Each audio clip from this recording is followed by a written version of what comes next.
Most people just want to be right, because if they're right, they can continue feeling the way they've always been feeling. And what does that give you? That gives you certainty. And what do most of us get from certainty? Safety. And that's the reason why people rather die in unhealthy lifestyles, in unhealthy relationships, in unhealthy situations, living homeless on the street. People rather die than change, because change is uncertain. And that is why we keep saying, oh, but this is so hard. Yeah, and I would like to add over here because this is a question I wanted to ask you, especially, right? So, a lot of the reasons why people have these beliefs and these emotions and all that is because they think it's part of their identity. And identity comes from most of the times comes from the ego. And associated with that identity is a lot of good things, good emotions, and bad emotions. But one of the reasons people don't want to change and adopt, like what you're suggesting, is because if they do that, then they lose a sense of who they are. And like identity, and if there's a transition between your old identity and the new identity. And so my question to you is, how would, like, let's say somebody wants to change and they want to adopt these things, but they're like, no, I am this person, I am Catholic, or I'm Christian, or I'm the right, I'm the left, I'm the Republican, and associated with this is all my beliefs and all my ideas and perceptions of the world. And even if I feel these unhealthy emotions, this is just who I am. Like, how would you advise that person to transition, go to a more healthier identity altogether?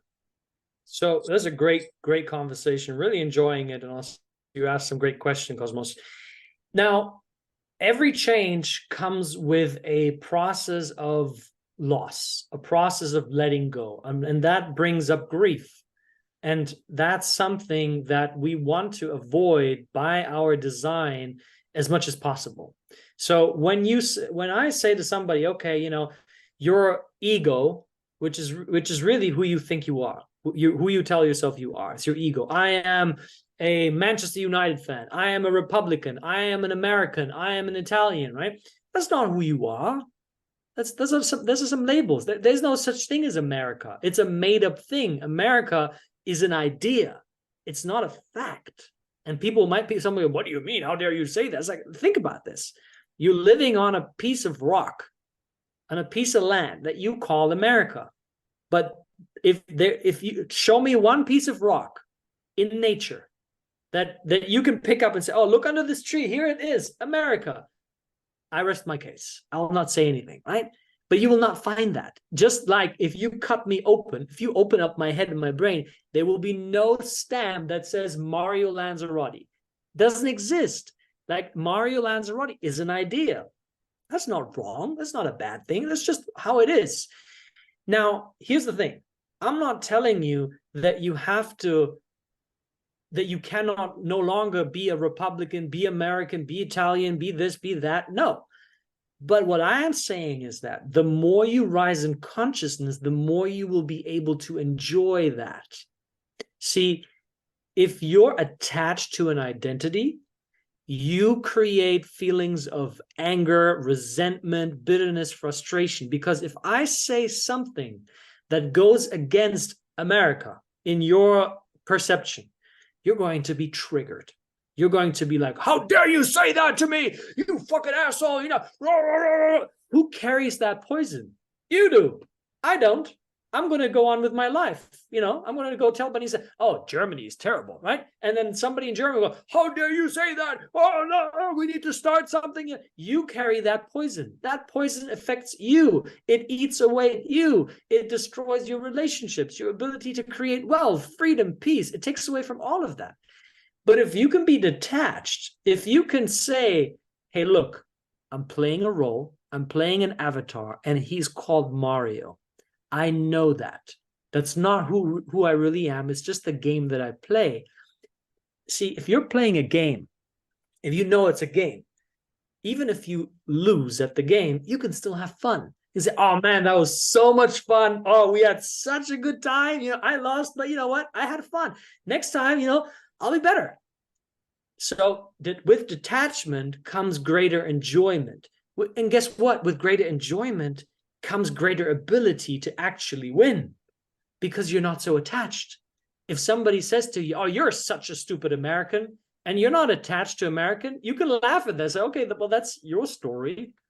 But you can come back, or take a Republican, and you can come back and you can actually say, well, okay, how can I actually improve the idea of a Republican? How can I improve the Republican Party? But if you're attached, you're not going to be able to create real improvement. You just create more of the same because you're in defense, right? So detachment is the most powerful process that you can go through. For me, I used to be so attached to the identity of being Italian. And so when Italy used to play, especially against Germany, I had physical fist fights with people in Germany when there were matches. I mean, how bad can it get? Now, I'm not really that interested in soccer anymore. But when Italy plays, I bring out the passion. I'm like, let's go, Forza Italia! But when they lose, I'm not going, my life is over. And somebody makes a comment, I'm like, how dare you say that? And I destroy the relationship. Like, you know what? It's a game next year, and I can enjoy it. Wow, Mario, you are absolutely right. And this is basically the solution that America needs on a national level. And also, like what you just mentioned is the root cause of like conflicts all across the world. Yep. Like conflicts between nations with national identities and religions with religious identities. But if they followed what you were suggesting, right, where you have a sense of detachment and know that you're just playing an avatar and this is all like a game or something, and then you can how to make it, but from a sense of detachment, that solves all conflicts. And right now you have in America, you have like Republican and Democrat, the right and the left. Like you have in the other side of the world, you have like China, India, Pakistan. You even have like right now, like what's going on with Israel and Palestine. Like if you have a sense, like I know it's a controversial thing to say, but people are so rooted in their identities that they forget that they're ultimately the children of a higher consciousness. Like your identity is far greater than this temporary. Because when you die, like this is what I wanted to add to what your conversation. When you die, you're not no longer going to be Mario Lanzarotti. When I die, I'm not going to be Enzreal Cosmos Shamadar. In fact, like Cosmos is the reason I have that as a name is because I know that my identity is far bigger than this little physical body of mine, right? Yeah, like I was born in India. I lived in the Middle East. Now I'm in America. Like my identity shifted a bunch of times, but because I had detachment, I could understand that. Like basically you identify with the best in all beings. And yeah, I'm like really passionate about it because you basically spoke to my soul right now. It's the root cause of 90% of conflicts and wars is because of identity. And if we can basically have that sense of detachment, that solves the problem. But it's one of the hardest things to do because a person will lose their sense of self. And that's one of the things I want to discuss with you. Like people were like, okay, Mario, you're right. We need to do this detachment thing. But then I have no sense of who I am. I'm uncertain and I cannot be there. I need something. So my thing would be your permanent identity is with the original source from which everything came from, because that is eternal. Like that, what you call God or Buddha or Krishna or whatever, is that same entity from which everybody came from. But from a Zen's perspective, what would be like your solution to that question? I'm very much there with you. And for me, this is all about that who we really are is we are spiritual beings. We are energetic beings, right? It's like, if you think about this, if you take away an arm, am I still going to be me? Or am I going to be me minus arm? I'm still going to be me, right? If I take away the other arm, I'm still going to be me. But how is it possible if I have 2 arms less than I just had? Shouldn't I be less than now? No, but I'm still me, right? And so we are a spiritual being before we are a physical being. But most of us don't realize that. We think that we are this body, which is why so much of the world focuses so much on their body. I am my body. but you're not your body. And or some other people think I am my thoughts because I think I am. No, because you are, you think. Right? You are, and that are is it's a frequency. It's a frequency band of energy. It's a spiritual dimension, and that is everlasting. It always has been. It always will be. It cannot go away. It's there. It's in the isness, and it's in the is notness, if that's even a thing to say, right? And so the more you recognize that, and I think the best way to recognize is not conceptually, right? You might be, some people might be listening now. It's like, yeah, I get that. Sure. No, you don't really, unless you experience it. How do you experience it? Well, meditation. Well, breath work, deep meditation, plant medicine. I've done plenty of ayahuasca journeys all throughout the world, and that helped me get an experiential feeling. I once took DMT, and I experienced my own death. Like it was like lights out, as boof, I was gone, and it lasted a couple seconds, but it was so profound of where I went that when I came back, I was like, oh, now I get it. I've been there now. I've been in this frequency that is beyond this body. And the more I do it, the more I tap in there, the more the more detached I become from Mario, which means I get to play the character Mario much more effectively, much more joyfully, much more peacefully. So it has to be an experience of transcendence. And the more you tap into that, the more what we're just doing here, Cosmos, is we're adding a bunch of words. But there's a Zen saying, as I think it's in the Tao Te Ching, that says the finger that points at God, is not God. Because the moment you try to explain what this thing is, you lost it, because you're going into your head.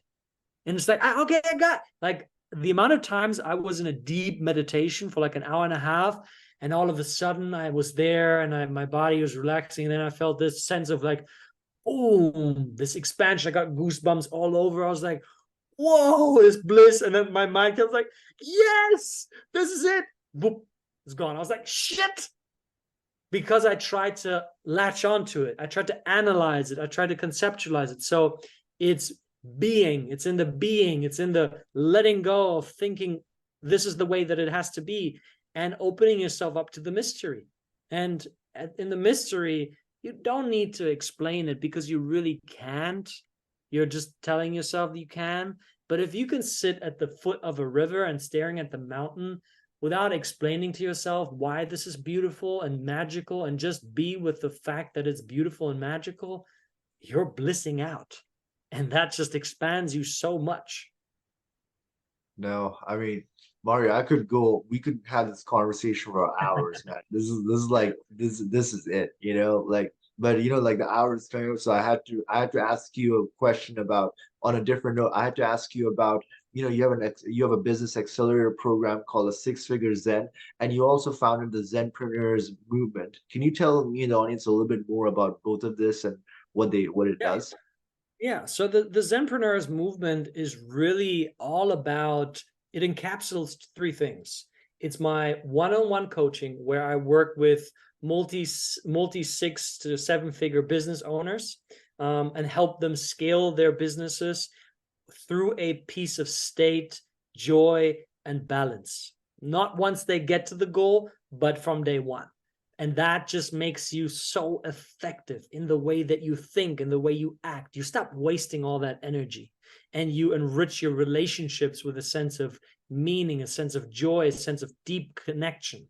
So I do that in my one-on-one as part of the Zenpreneurs movement. I have the Six-Figure Zen Accelerator, which is specifically designed for marketing agency owners, where we take them from, low 6 figures, or even just before that, to multi 6 figures. So really teaching you, how do you go from being a freelancer to becoming a full-fledged business owner with the principles that are shared with you today. And then the third part is my Zenpreneur podcast, where I interview people that are on a similar journey, that are all about redefining entrepreneurial success away from just make money, but towards the inner world, towards entrepreneurial success is living a life of fulfillment, living a life of peace, of joy, and taking that as means to drive your actions, to generate wealth, to generate impact for the world at large. That's awesome. Like I would definitely recommend this to like my audience to definitely take a look at both of this, because this is what we had today is literally it could solve a lot of the world's problems if we adopted the right mindset. Because it's only through mindset and detachment from these identities and knowing how to process your emotions that you can actually create a better world, not just for yourself, but for everybody around us. And my other question, Mario, is there any other projects that you're doing right now that you'd want the audience to get a glimpse into? Oh, that's a great question. Right now, all of my energy is going towards my Six Figures and community. I'm really pouring my heart and soul into that. I can't tease. That's the first time I'm saying it out loud now and on a public platform that I am beginning my book writing process this year.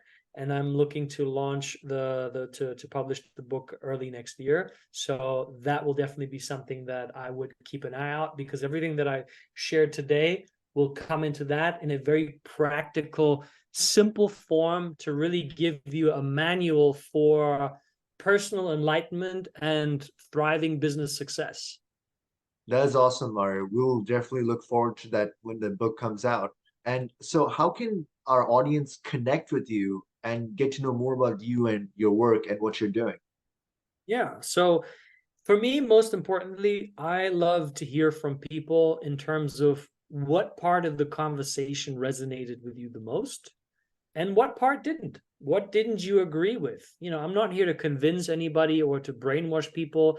I'm sharing a perspective, I'm sharing an experience, and I would love to hear, how do you look at that? And so, you can contact me on all social media platforms, Instagram, LinkedIn, Twitter. Just type in my name, Mario Lanzarotti. So that's Mario Lanzarotti. I'm very responsive on those platforms. You can also visit my website. That's just my name, Mario Lanzarotti.com. And yeah, if you want to have a chat with me, please reach out. I always look forward to meeting new entrepreneurs and business leaders. Mario, I'm so glad that you took the time to do this podcast with me, and like my mind is truly blown away. Like it is one of those conversations that I love having, because it's literally like people, if they practically adopt what we talked about today, they can literally change their life. And even on a national global scale, like that is what we need. And so I'm really honored you took the time to do this podcast. And I definitely would want to have you back at a later time. Thank you so much, my friend. You asked some great questions. And as you know, nothing is created just by yourself. Everything is a co-creation process. So also thank you for you and for your time and energy. And yeah, I look forward to our next conversation. For sure. And I want to conclude this podcast by letting my fellow extraordinary Americans know that, hey, look, there's an extraordinary within each and every one of us, and it's our duty to awaken it and unleash it. Until next time, bye for now. Hey there, everyone. Thank you for watching.